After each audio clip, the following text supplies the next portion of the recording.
All right. We're back, everybody. Sorry about that. We got some technical difficulties. Trying to work through it. I'm probably not going to be talking that much. I'm feeling sick as hell, so. Uh, how's everyone doing tonight? Was doing okay until about 5 minutes ago when I tried to start this stream and found out I had no audio working. So All right, well, we'll just get that figured out pretty soon, so. yeah, I don't. Normally OBS doesn't give me that much of a problem. It just wasn't adding anything into the audio mixer. So That's all right.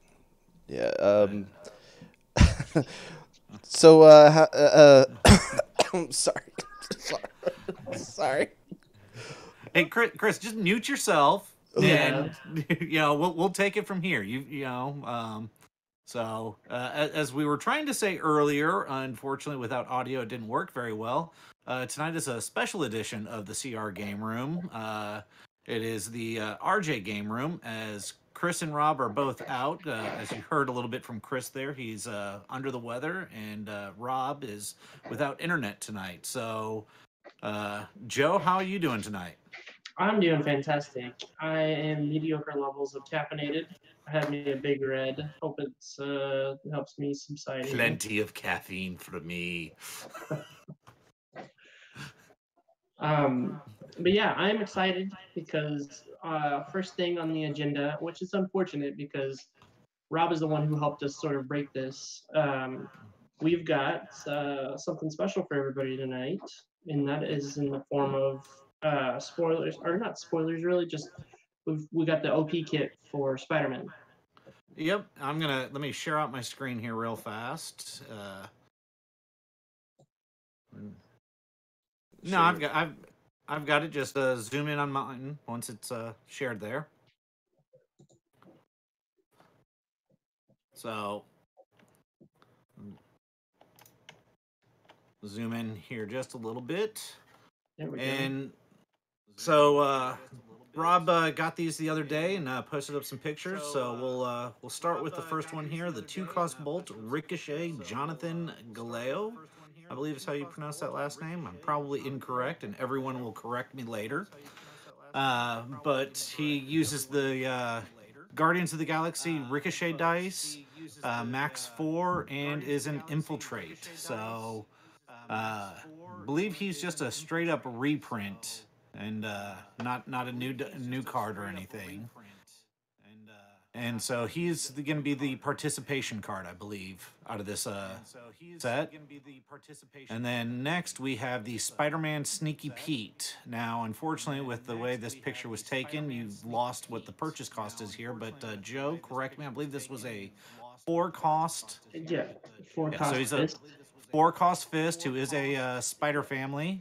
You can barely make that out there. Underdog. So if Spider-Man is attacking alone, he is unblockable. Max 4 dice. And he is using, I believe those are the dice from Maximum Carnage Team Pack. I don't have those in front of me, but I believe those red-blue ones, that's what those came from. So some good use for those dice from that team pack.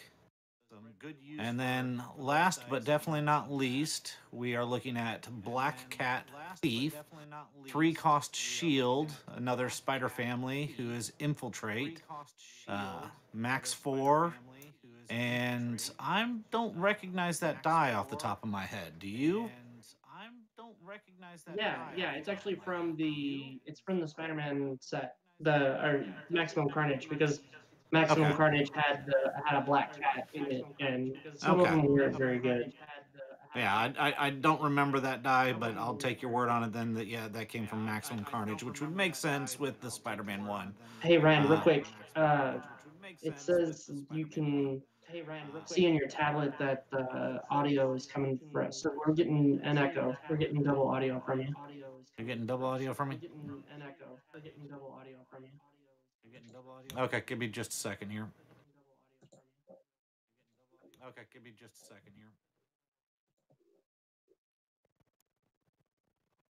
That's some beautiful art, though. All right, you should be better now. Yeah, that's good. Just mute that just to be safe, even if not. All right, so now you should have 0 echo possibilities from me. So, Yep. So we're gonna start with the, Ricochet first. The Black Cat is, with adding to that infiltrate team capabilities there.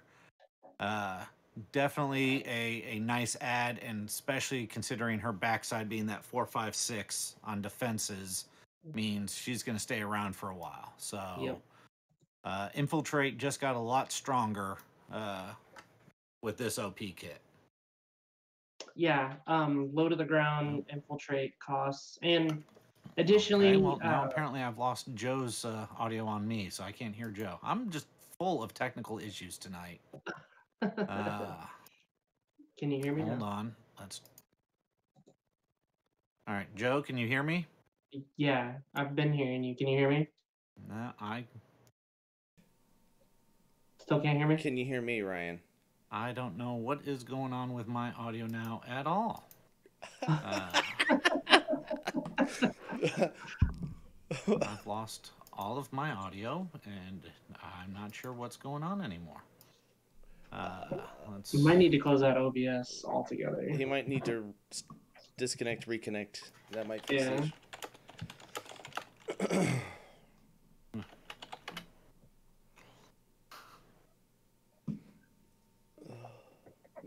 All right.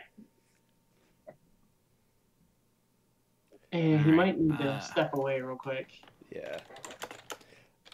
He's typing. So I'm glad they have a different thing for Ricochet, because I think he was kind of a wasted die, except for the rare.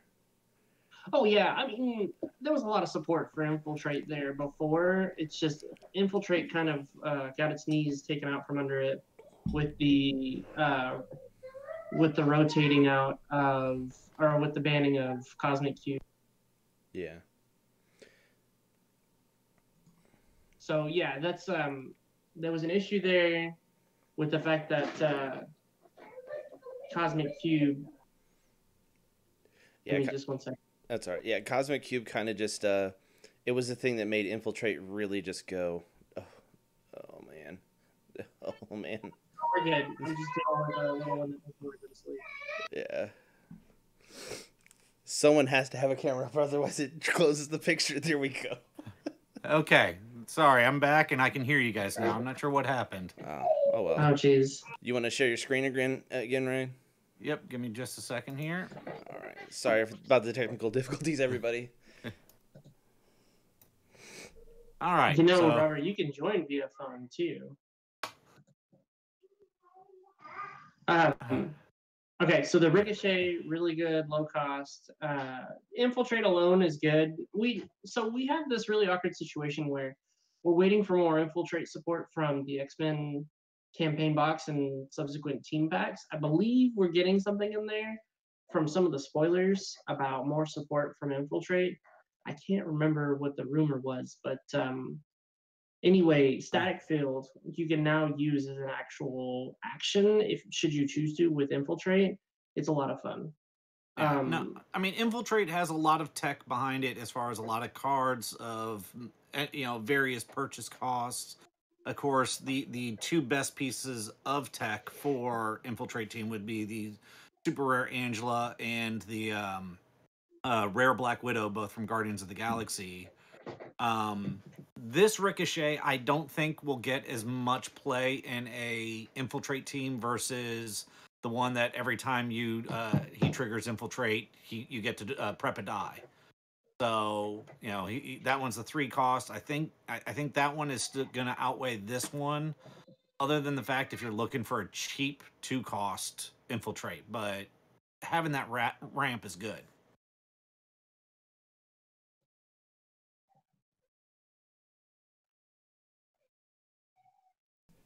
Joe, you still with us? Yeah, just okay. Trying to save the stream from a crying baby. You're fine. I just wanted to make sure I wasn't losing my audio again. So many technical issues, and it went silent after I finished talking. Well, so Ricochet, the Infiltrate's there. Hopefully, we'll get some more support. I don't mind running the Guardians rares, but I really think a lot of the newer players are looking forward to some Infiltrate support from the campaign box and the sets. Yeah, no, I mean there's nothing wrong with, any of the other zoom. Oh, look at that face. That's a face only a mother could love. The 3-cost Black Cat Infiltrate, again, the backside is the nice thing to see there. That 4, 5, 6. Once you get her in the field, she's going to stay there for a while.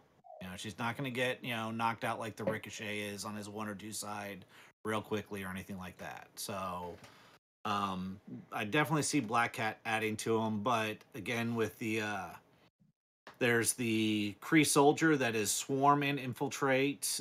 There's several other Infiltrate tech already out there. Infiltrate doesn't need to get too much stronger. It's already a pretty strong team, but yeah, we know that there's already going to be some with the next X-Men set. So interested to see what we'll see there. I kind of want to spend a little bit more time on Spider-Man because this is a really good card with the help of Kree Captain Global. And all you really need to do is just field them and make sure you have the underdog. And then you could say double his attack or buff his attack and double it with Yarnbjorn action. With the Yarnbjorn action, I want to say the common. It's the common that doubles the printed attack. So you double the printed attack and then you swing in with Primaris Aggressor Global, or you swing in with or you buff them up by using the Hulk Global. So you could really devote a solid fist strategy. You could have Poxwalker, the swarming Poxwalker. You could have Kree Captain. You could have the Hulk. And so this way you can really just double up on your fists. The one thing to make sure though is you're only ever going to be able to attack with the 1 die. It's not just you can't attack with 4 dice of Spider-Man. It's only the 1 die of him attacking will it trigger the underdog. Right. So and under surveillance is actually really good too. Yep. You can just double up on that kind of stuff. So yeah, I mean, I don't see him as a default win con. You definitely could put him as additional tech in a team. I see him as a good mid-card backup win con, but not your primary win con. Yeah. I'm just thinking ways to build around it because honestly, I do enjoy every iteration of Spider-Man with the exception of the Spider-Man that are in Amazing Spider-Man. I think those are the weakest out of all of them. But this one is still pretty solid. That one works fairly well because if you're playing a Spider Family team or Spider Friends team or whatever that that affiliation is called, because there's there's one of those that buffs based off of how many of them you have in the field and whatnot, and so in that scenario it can get pretty sick pretty quickly. But yeah, I mean, there's been some interesting Spider-Mans over the ages. This one isn't screaming out to me as a ultra important one, but as you said, there's definitely some fun shenanigans that could be had with it.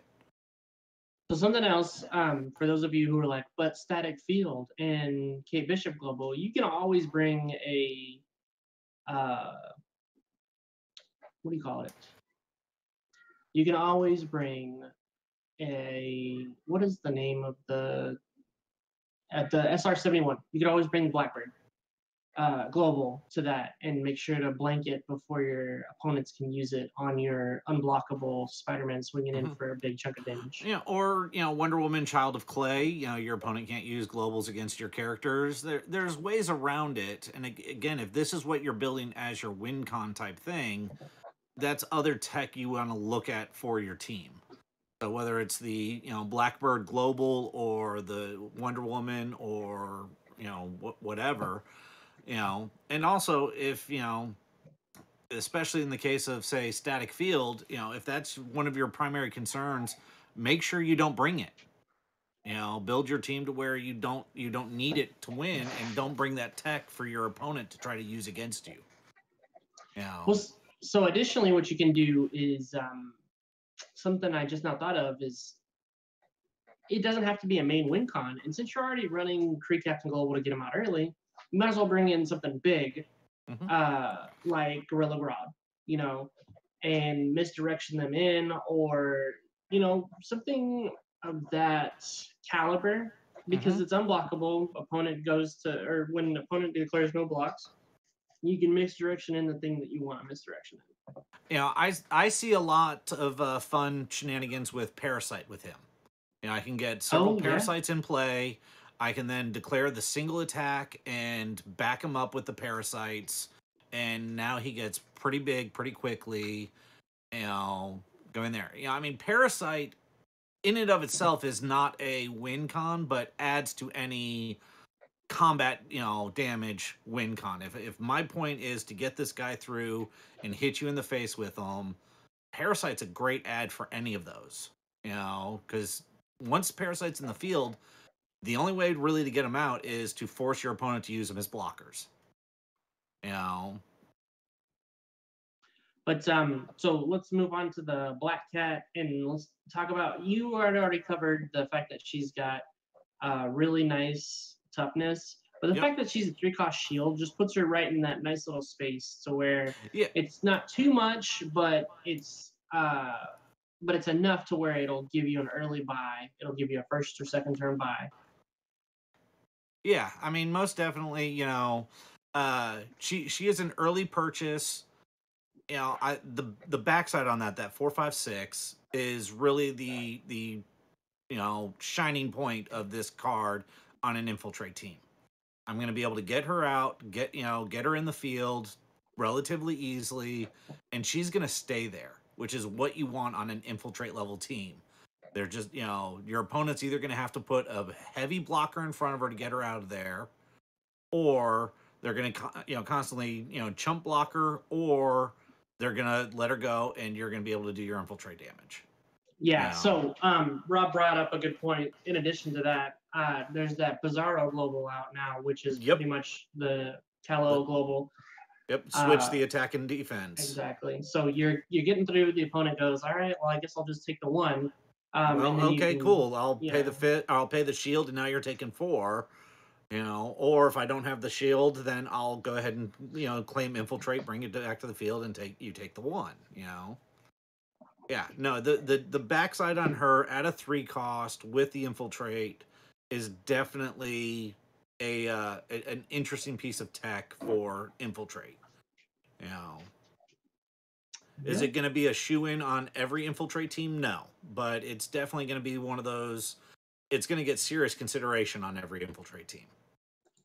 Well, considering that most infiltrate characters are bolts, which is and then a couple of them are fists, I don't remember seeing a lot of shield infiltrates. Well, so let's find out real fast here.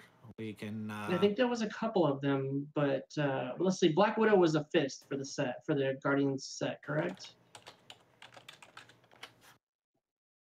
All right, so we have Iron. Well, let's see.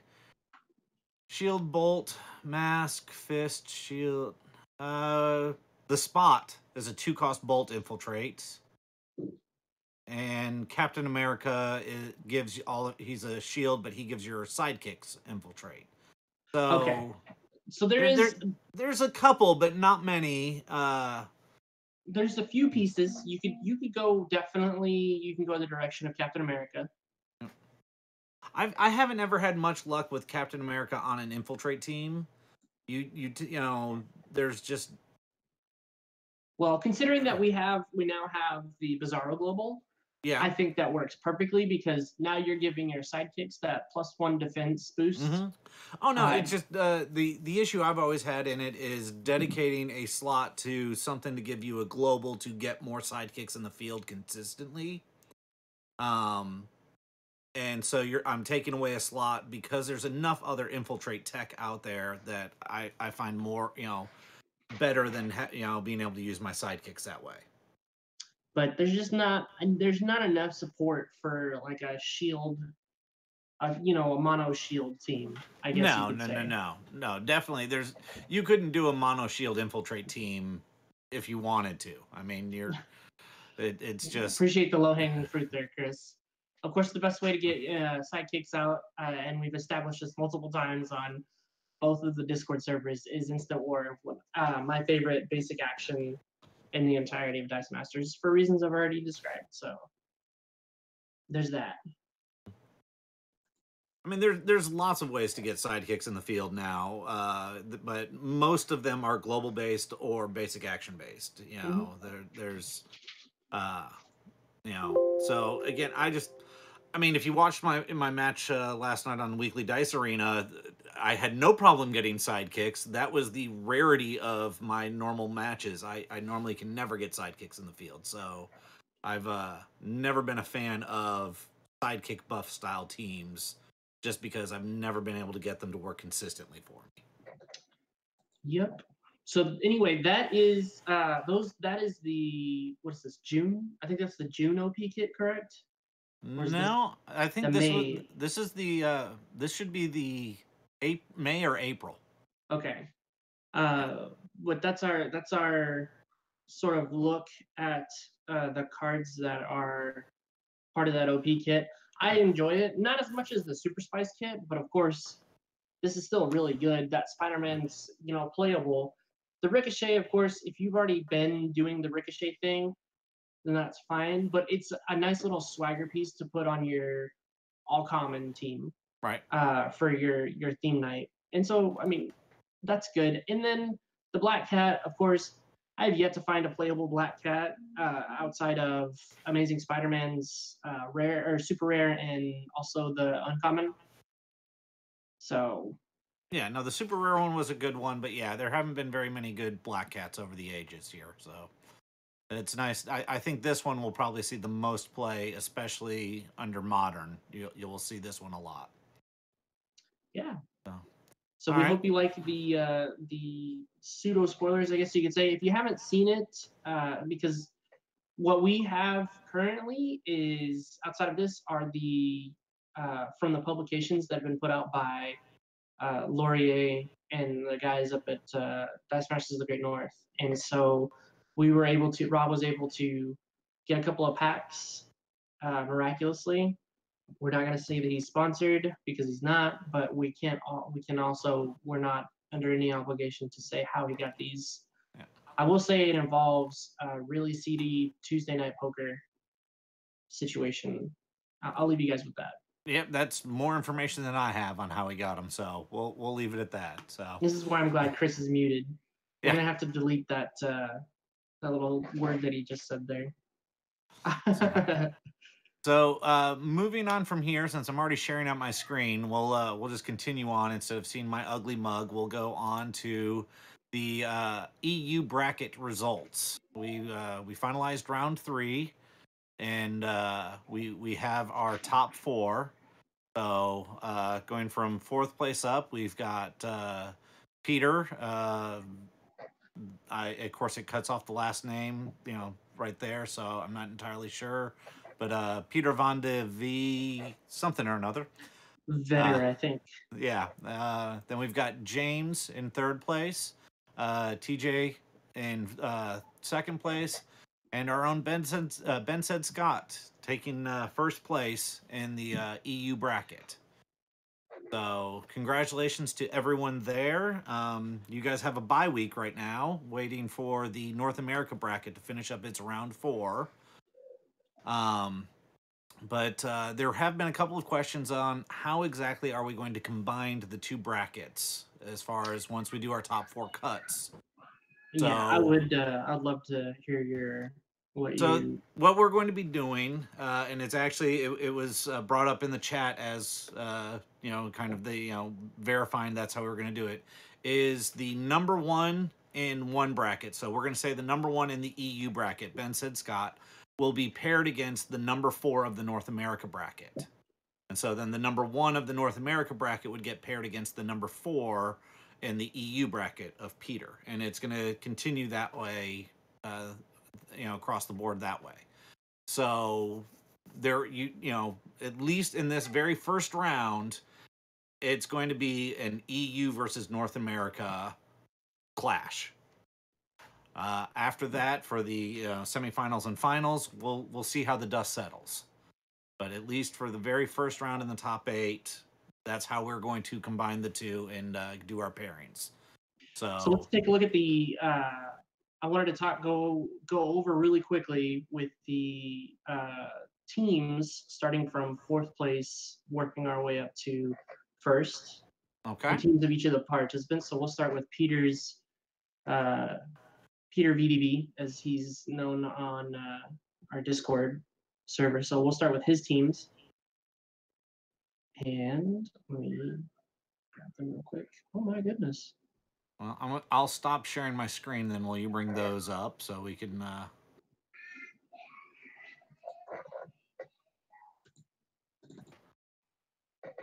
Oh, am I going to do this now? Yeah, I'm going to let you do that one. Oh my goodness. Okay. Well, now I don't have 2 screens though, so that's the problem. Because otherwise people will be seeing your face. What, are you saying there's a problem with my face? No, I'm just saying they'll see you in the thing. So let me just do this real quick. Boop. You know what? Hang on just a second. Give me just 1 second, folks. We're having a little bit. It's been the night of technical difficulties. Well, no, I'm just gonna make sure that I do this professionally. So give me 1 second. Let me pull up team A and B for each of the competitors. Okay, let me minimize some of these. Don't want everybody to see that I have certain tabs up. And no, it is not porno, so don't even go there. I have no problem with that. Okay, so we are going to do tab.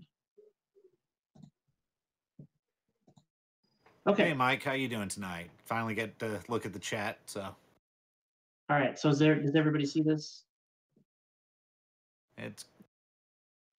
Yep, Chris is zooming in on that one, so we should be good. So here's his team A. And we've got the sort of spinny team that everybody's come to know and love from a couple of the other North American participants. One of the biggest things, though, is this Storm works really well for him. I almost want to say that in place of the Orc Knob, I would actually put the Riddler if you're going to go all in on the Storm rerolls. But that's just me. So mainly his main kind of thing that he wants to do is get the Atom out to start pushing damage, and of course the Ant-Man. So he has this kind of double threat in the form of Atom and Ant-Man.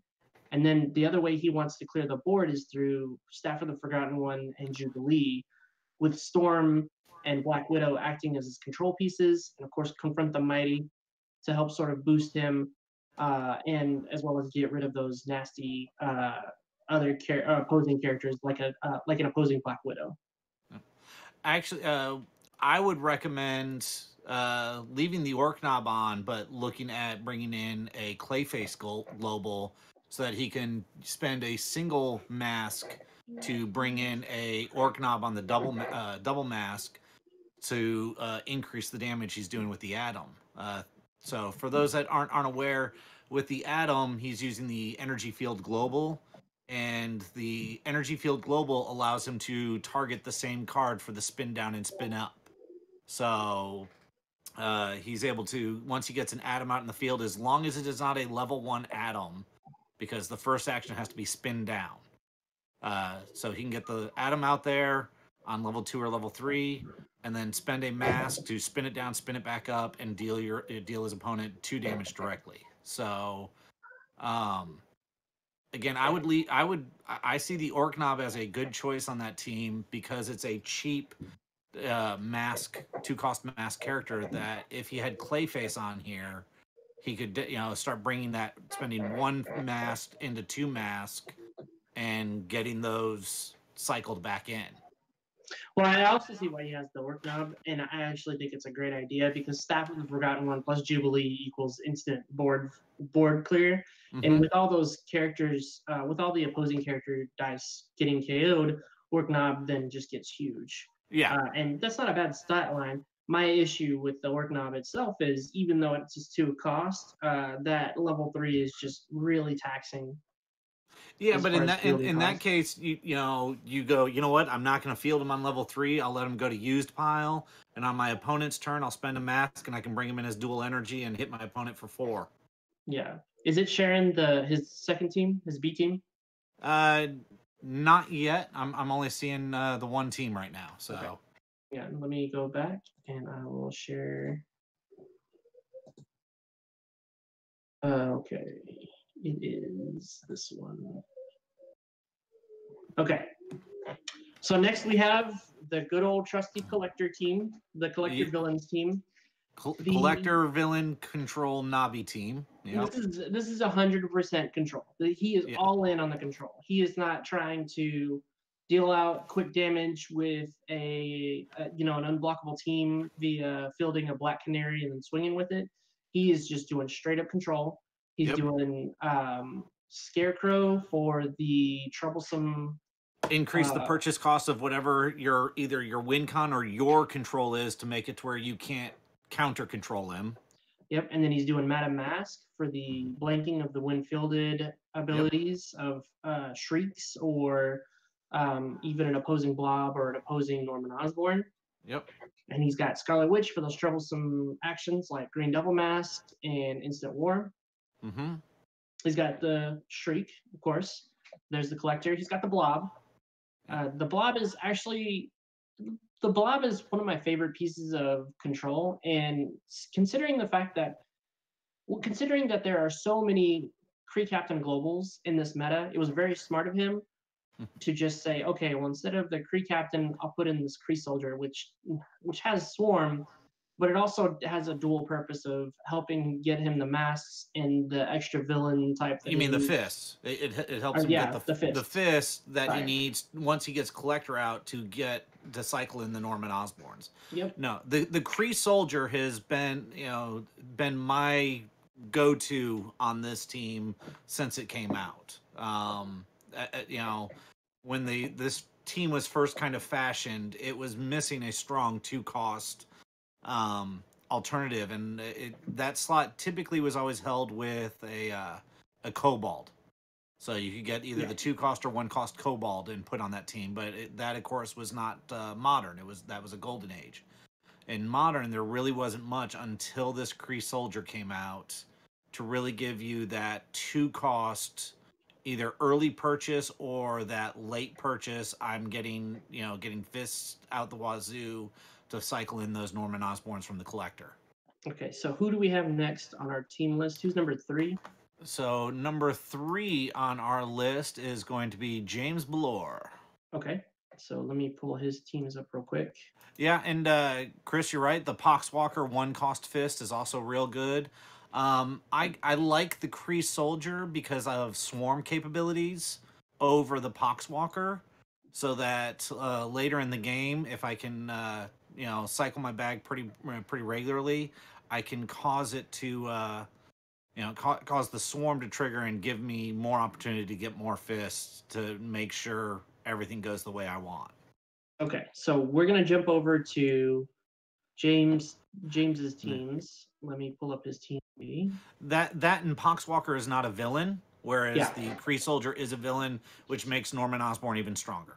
So we were just talking about the collector variants that are out there, and James has chosen to go sort of a control route, but he also chose to go all in with the Danger Room Black Canary plan, which is new tech that has been added since Justice first released, and I've seen it everywhere. It's a smart move. Yeah, it's a very smart move. This is less control and more anti-control, in my opinion. It's the Collector is I'm going to call it's a slower team. The Kree Captain definitely speeds it up. You can get Collector, turn 1 if you're going second. But this allows him to mitigate any control his opponent's trying to use against him and buy him time to get the Collector out there and start cycling those Normans. And as a backup, I mean, that Kree captain's just going to get monstrous with the number of villains that are out there, and especially with the Danger Room Global turning everything to a villain.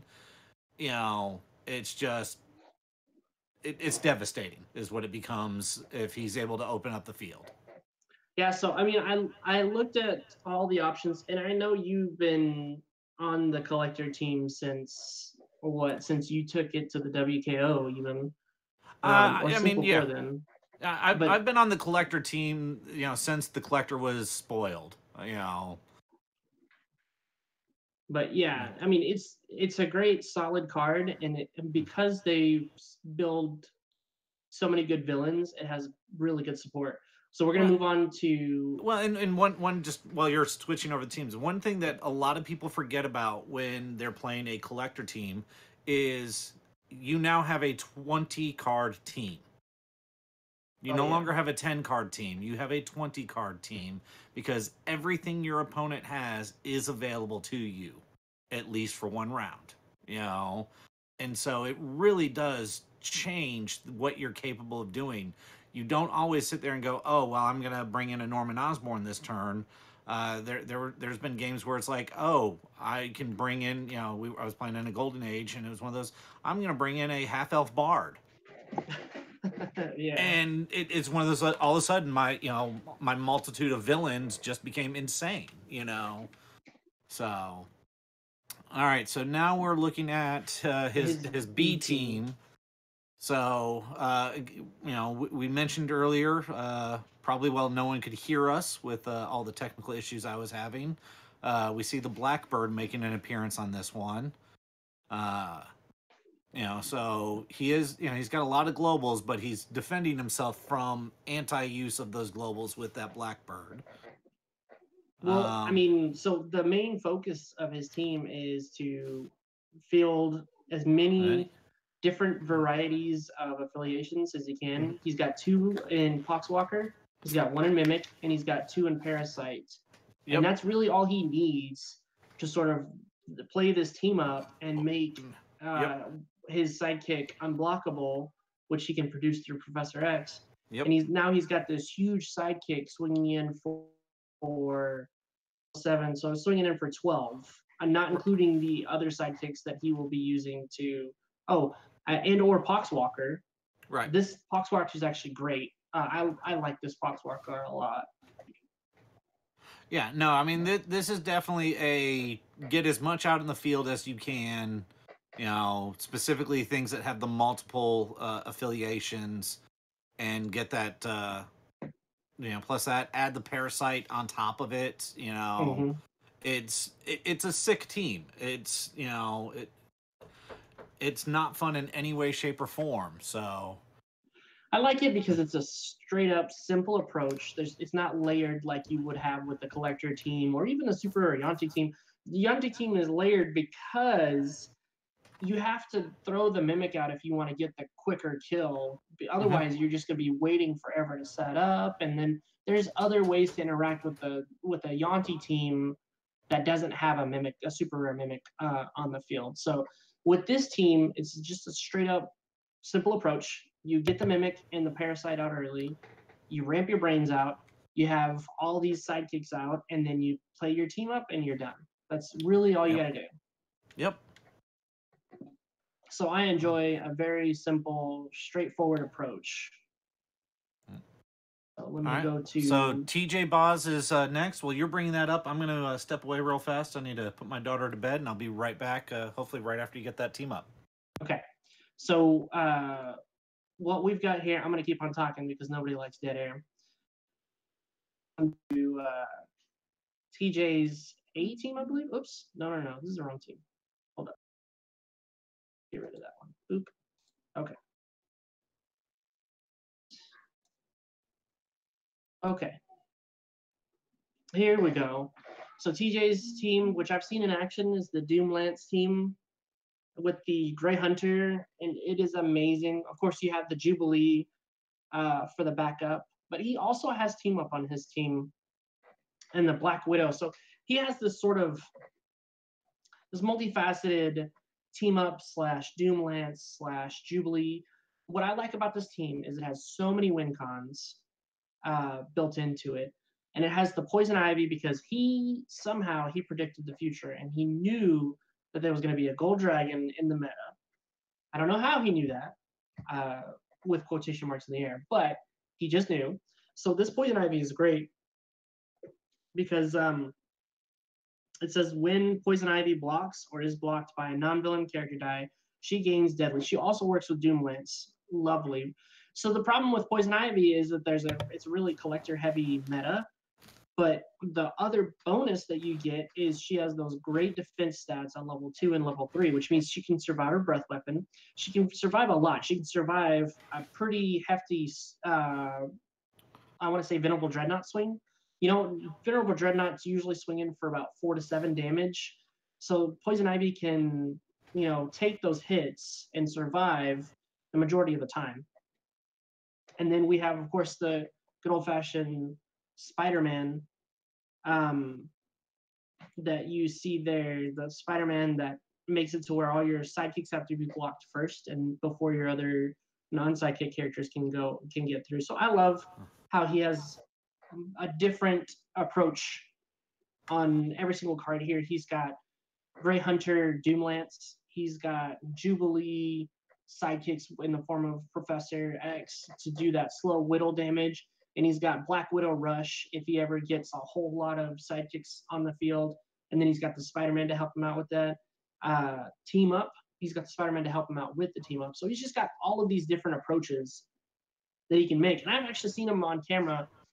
He played up against Ben recently that in a couple of videos that DM Armada did. And he piloted it very well, in my opinion. There was a mimic ruling issue, which we'll get into that sometime later. Because the copy rules as they are, they're still not confusing. as intuitive. Yeah, they're still not as intuitive as I'd like them to be.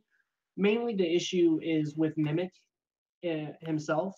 Most of the other dice that copy, they copy the cards and not the dice stats. Doppelganger is actually from TOA.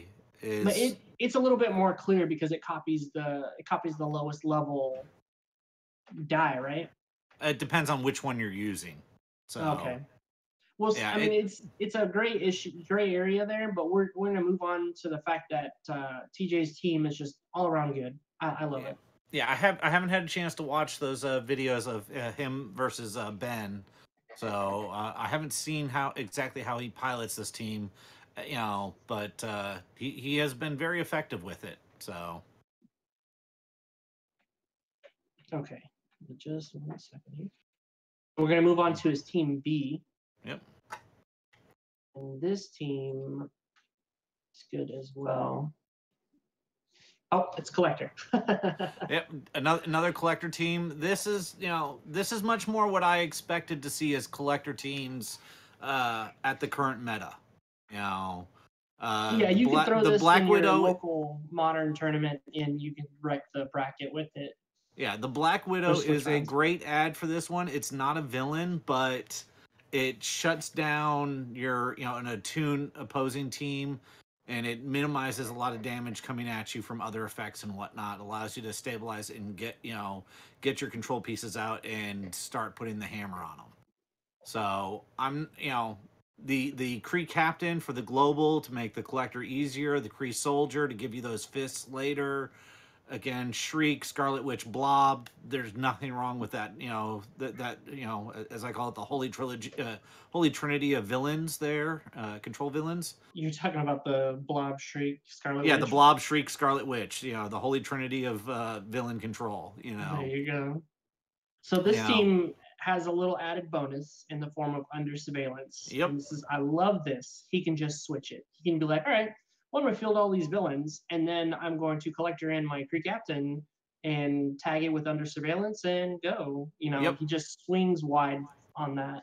Yeah, it gives him that secondary, oh, you've blanked my Norman Osborn, or you've blanked this, or whatever. It gives him that alternative to use the Kree Captain as a win con without having to actually hard purchase it, if he doesn't want to.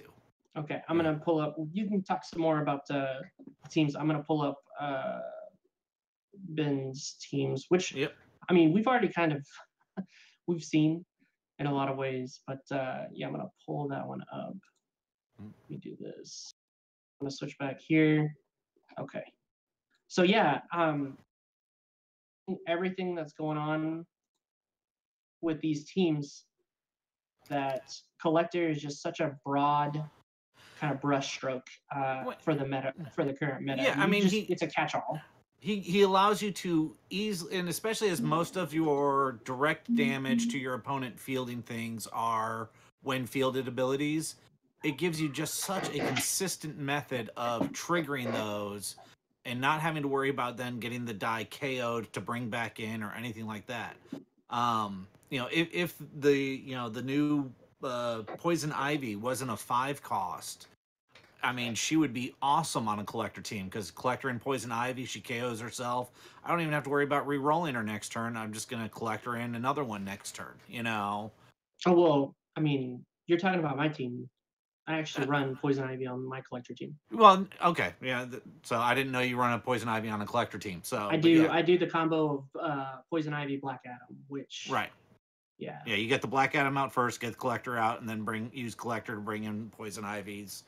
Yeah, and so I mean, basically on that one, not spending too much time on that because we're talking about the we need to switch over to Ben's team here. So Ben's got his. I have the Super Arianti team pulled up, right? Mm-hmm. Okay. Yes. So Ben's got his Super Arianti team. What I love about this one is instead of running Sandala Simber, he actually chose the Dragonborn Sorcerer because the Dragonborn Sorcerer adds damage onto his actions. Yep. Which is so nice because now his thrown bricks can then turn into KOs without the assistance of a tune. So basically what he does is with the Dragonborn Sorcerer out, and it's also got a really high defense, which makes it harder to kill whenever. Mm-hmm. So like another approach that people have been taking is, okay, well, if Super Arianti's out there, then I'll just have my attune characters on there so that I can do a 1-for-1, right? Right. Or KO their attune character so they're not able to do as much. Yeah. And so what he's doing with the Dragonborn Sorcerer is he's adding attune, he's also adding a higher defense, and he's adding value to his thrown bricks. And now his thrown bricks become, well, you can prep it and KO the character later because attune's going to go in the queue and KO the character. So thrown brick preps itself, preps a die, and then the attune triggers attune, and now you can finish off the character. So it's a brilliant strategy. Ben is he's never been known to kind of shy away from the sort of like next level like meta calls because he's done it before. And that's what I enjoy testing with him because he just walks through all these different ideas and I'm always there along the way for the ride, and to see kind of this develop. So of course, the key difference here is that he does Mimic, Pseudo Dragon. It takes him a while to set it up. I'll be honest. It's not like his Super Arianti team is based loosely off of the one that Arj it was Arj that took it to Worlds, right? Yeah, it's a little slower. It's not the speed trying to get you out turn 3-4. It's I'm going to be able to more consistently do it turn 4-5, So it trades, what it trades in for speed, it gets with consistency and just really heavy hits. I mean, he was doing, for purchasing 3, or actually it was for purchasing 2 actions, he was dealing a total of, I think it was somewhere around the neighborhood of like 11, 12 damage because he had the Pseudo Dragon, he had the Super Arianti, the Mimic, and the Dragonborn Sorcerer out. So he was doing 2 per action, plus another 2 per action because the Mimic was copying the Yuan-Ti. Right. It was ridiculous. So we're going to move on to the next team. Yep, his B team. Although I don't think I think it's appropriately named, but still just as hard-hitting as his A team. Well, an A team, B team does not mean one's better than the other. It's just the order they were submitted to us. Yep. So here we have the Gold Dragon team, which, again, depending on how Ben plays it, because I've seen him, he just does this. He's a really patient player, to be honest with you. He just patiently does, he looks for the opportunity, and you can see it in his builds. Right. I saw in the match between him and Peter, spoilers by the way, he took his time with the Gold Dragon. Peter got his early defense out and in the form of Poison Ivy, and so Ben just pivoted. He was like, okay, we'll just do Black Widow Rush. So he did Black Widow Rush. He kept on getting in there, forcing Peter's Poison Ivy to attack. And he sort of took the hits, took the ping damage, and then he was like, all right, I'm going to go ahead and fill this Black Widow, and then I'm going to start attacking with the Gold Dragon. And it was just really cool what he did. He has the Doom Lance on here for kind of another way to pivot. Doom Lance, I don't know if, So I wanted to talk about this basic action because I think it's going to be great, and I think it's going to be really effective in the modern LCG meta that's coming up for the online One Big Weekend tournament that they have on April 27th. So Doom Lance is for 4, choose one of your active character dies. Only that character die may attack this turn. All opposing character dies must block this turn, if able. When an opposing character die is KO'd this turn, its controller loses 1 life. So 2 things. 1, we added the errata that it should actually say, play this only during your main step. So that way you don't want to get tricky and, use a Joker to roll it out during the attack step, or use Morph during the attack step and attack with more than 1 character. Right. But another thing is that when let's clear something. We didn't add that errata. PK added that errata. Paul did because he knew, and it's integral to the design of the card too, because of that second sentence. Only that character may attack this turn. Right. So it's kind of like a thing that Paul wanted to convene with us before we started the tournament. We pulled him aside and we said, hey, are there any specific rulings we want to get in front of before the tournament starts? And he said, yeah, there's Orbital Strike and Doom Lance really need to say you can only use this during your main step. Right. And because it's an integral part of the design of the card. It's not necessarily that we're trying to stop people from abusing it. It's quite the opposite. It's one of those, if I've already moved to my attack step and declared 4 attackers, I can't really use Doom Lance and only attack with the 1 character because I've already declared 4. So, I agree 100% with his rulings. I wanted to make sure people were aware.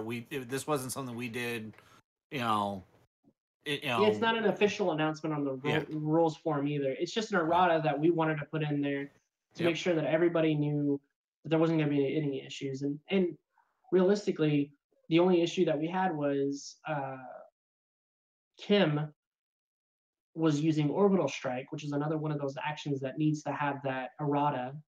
And she had she had the Joker on there. And we were like, hey, she had the Joker on her team to try to bring it in after declaring attack. So which again, there's nothing. We don't mind people wanting to break combos or abuse them. That's not what we're trying to mitigate. We're actually trying to make sure that the card is used the way it's supposed to be used. The intent of the card, not not the letter of the card. Yeah. So getting back to the Doom Lance, and I haven't been able to gush about this because it's already been covered in several other reviews, but I wanted to say for my part, using Doom Lance with Venerable Dreadnought or Jubilee or Gold Dragon during the attack step simply is magical because it doesn't matter if they were KO'd during blockers or during the global step or during as long as they were KO'd at some point. Now, my favorite to use with Doom Lance is the Black Manta that gets deadly with Black Adam out on the field as well. Yep. And you have that double Doom. Yeah, now you're losing. You're losing 2 life for everything, and since the Black Manta has deadly, everything is going to die. So from a competitive brewer's standpoint, I'm glad you brought that up. From a competitive brewer's standpoint or viewpoint, I wanted to let everybody know that Black Widow is running rampant in the meta, in any modern meta. The new promo Black Widow and this Black Widow, Yeah. So one thing that you can do to get around the OP Black Widow's text, as far as character abilities, is to use Doomlance and Black Adam, because they say your opponent loses life. Find ways to limit that interaction. I'm going to go ahead and get off of these teams because that's our top 4 teams. Basically. Yep, that's the top 4 teams there. So we won't go through all the teams for North America because we're still at our full 12 players there, I believe it is. Yeah. So let me. Okay, we're back. Yep, we should be back. Let me double check with the stream. Yep, looks like we are back on there. So yeah, basically finishing up from a Brewers viewpoint, I wanted to say that having the opponent lose life is way better now because Black Widow, OP Black Widow is just running rampant, and they have bishops too. They have rare bishops, so which I've only seen 2 in this tournament. That's kind of disappointing, but I mean it is what it is. Yeah, but yeah, since the Black Widow is, reducing damage dealt, loss of life is not damage dealt, and so it gets around it. There's not as many things that have it, are loss of life, but those that are getting more and more meta. And we're right on time too. Well, barring all the technical difficulties, which added I think about like 15 minutes to our stream, we're finishing up. Basically, we're wrapping up where we were wanting to be, pretty much. Yeah. Well, we've got another quick thing here. We want to announce the round 4 pairings for the North America. After the stream, I will be posting these in the Discord, so you don't have to worry about rewinding and double checking who you got paired up against. I think you already did. Did we? I don't remember anymore. Yeah, it's been a long. I know. I think we were supposed to have, but I don't remember. So I will make sure after this. Okay, I will make sure after this that they are posted. If they're already posted, then great. But we're gonna go from the low to the high here, just because that's how it's displayed on my screen. We've got Rob L versus Jordo. Then we've got Joran versus M Brewer. Followed by Bodhi versus J Bomi. I can never pronounce that one. It's always a hard one to do. Super K versus Englidum. Then we have Yort versus Shadow Meld. And then in the finals, for who's going to get first and second place here, we have our own Tabasco Rogue versus Reg Sims. So. I know you and Reg have had a couple of matches against each other. I believe you guys even prepared for this tournament against each other. So you should be well versed with how to play against each other. So I expect that to be an interesting matchup. Yeah, the team that I'm sweating the most is the Surtur range team that he has, which I was tempted to build, but I just didn't get the cards in time. But so the matches to watch that I'm going to be interested in are going to be Kim and Mike. Yep. Shadow and Troy, they both faced me and they both lost to me. So really for them, it's just if Troy wins, that I believe Shadow is still in. If Troy loses, it depends on who wins between you and Reg on how that's going to go. If Troy loses, he's out of the top 4, period. But if Troy wins, he has a chance, depending on tiebreakers and depending on who won between me and Reg, being in the top 4. Yeah. So those matches are going to be the ones to watch. Yep. Yeah. So the Kim, Mike, Shadow Meld, Yort, those are the ones that we'll figure out who's getting into the top 4. And the reason why we say that is because there's a lot of possible 2 and 2s at the end of this, and it's all going to come down to tiebreakers and how well I did versus Reg, because that's kind of like the dividing factor. Yep. So yeah, a lot of it's going to come down to, for a lot of these folks, between the outcome between you and Reg. No matter what, though, you and Reg are both in. There's no outcome of that match that puts you in, one of you not coming in. The two of you are guaranteed in the top 4, but the outcome of your match is going to heavily influence who else gets in with you guys. Yeah. So as far as who I'm rooting for, obviously I'm rooting for Troy because I don't want to deal with 2 Super Ariantes in the top 8. But it may happen. It may wind up happening anyway. Shadow just may be a lock, regardless of our performance. Right. Because he has better tiebreakers. Like I said, we'll see how it is. Again, I'm going to be entering this into Win, and Win will be doing the actual top 8 cut, not challenge or however we want to pronounce the that. And so also expect to get win points for everything, folks. Those will be coming to you for it. So one more thing. All right, one more thing. And actually, Chris, if you want to put it solely on Ryan's screen here, I hope you're ready for this, Ryan. Okay. We got a special little message from our very own Ryan Slater. If you're ready for this, Ryan. Do we want to do the outro stuff before we get to this? Because this is going to be no explanation. No. You guys will do the outro after. You guys can do the outro after. Oh my goodness. Let him have the glory. All right. All right. So on last week's Talking Heads, we talked about the April Fool's joke that was brought forth by the Ministry of Dice. And apparently I touched the nerve of true Mr. Six.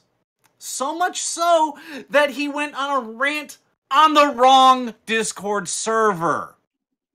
And then decided that, because Ryan didn't respond to it over on this server, I'm going to go on their actual server and say, he's running away from us. He's going scared. How can I go scared when I don't even know you were having a problem with me? I didn't know anything. I wasn't on that server over there. Okay, so then it was brought to my attention. Great. I'm not running. Bring the challenge. Bring it on. I'm here. And then you just say, that's fine. We'll play Pog.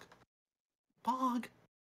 Who the hell plays Pog anymore? I don't even have Pog stuff. This is a Dice Masters community, Dice Master channel. You're a Dice Master podcast. Why are we not settling this with Dice Masters? This makes the most sense to me. So, here's what I'm proposing. Wait, I forgot one other point on this. As this is going on, you then decide that, because it wasn't just you that did the whole, April Fool's prank, that there was 5 of you, that I had to deal with all 5 of you. Fine. I don't care. All I was saying is, you said that you were going to bring, that they were bringing back Imprisoned. No, they're not bringing back Imprisoned, the most unruled card in the history of the game. They're not going to bring it back. All right, we're fine. Yes, Chris, sorry. The thoughts and views of Ryan are not involved with the rest of the CR Game Room. These are all on me. So, back to what I was saying. You then said, I have to fight all 5 of you in whatever challenge it is you come up with. That's, NWO, Wolfpack mentality, fine, I don't care. The cheese stands alone with me. I'm the one who made the comments. I will be the one that reaps the all of the other issues because of this. Here's what I'm saying. We have 3 ways that this can go down. 1, I say we take your 2 teams from the most recent 2-team takedown. Mirror match. You have the 2 teams. I have the 2 teams. Same exact teams. Let's see who's the better pilot on them. All right? Let's see. If you don't like that, that's fine. Come up with something else. That's number 2. You come up with something. I've been waiting a week. A full week waiting for you to come up with something. All right? And nothing. Crickets. Nothing. All right? So, you come up with something. If you don't come up with something, then here's my 3rd option, my 3rd idea. This is going down like a WWE event. Fine, let's wait till the WWE set. Let's do a full-on set between the 2 of us and have it as a draft event. Let's do it. I have no problem waiting. I'm not going anywhere. So that's where I'm at. That's my thoughts. Good night.